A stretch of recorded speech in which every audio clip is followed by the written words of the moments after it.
Истрагата е во тек, се утврдуваат причините за пожарот. Ова е очекуваниот наратив кој доаѓа од истражните органи по некоја катастрофа како пожар или поплава, кога ќе се случи во некоја државна институција. Разбирливо е дека во првите 24 часа и не може да се открие кои биле причините за непогодите, но загрижува фактот што на тоа се завршува.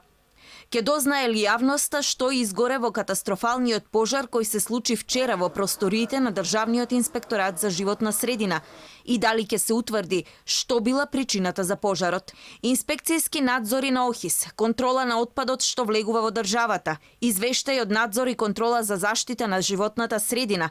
Ова се само дел од надлежностите на оваа државна институција, а сета документација, според кажувањата на вработените, е уништена.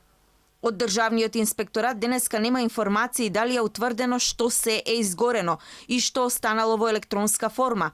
Дали под знак прашање се доведени некои постапки кои биле покренети од оваа институција. Оправдани се шпекулациите во јавноста дека и овој пожар ќе заврши како и оние од претходно, како тој во Министерството за правда кој се случи пред 2 години. Во пожарот тогаш беше уништена документација за меѓународна правна помош, но и делот за финансии и сметководство. Ниту се најде виновник, ниту пак причината што го предизвика пожарот. На 21 април 2017 година изгореа бараките на Заводот за урбанизам во Скопје. Што утврди истрагата не се дозна никогаш. Се шпекулираше дека изгорале урбанистички планови, проекти со историско значење за град Скопје. Во март лани вода ги однесе доказите во СЈО.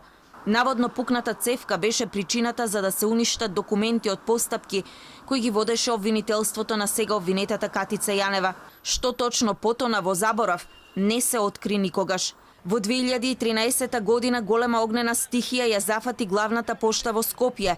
За овој пожар казна заработи внукот на Рафи Салити, тогаш прв човек на пошти Кадар Надуи. За катастрофата Армент Фазлиу доби затворска казна од 2 години.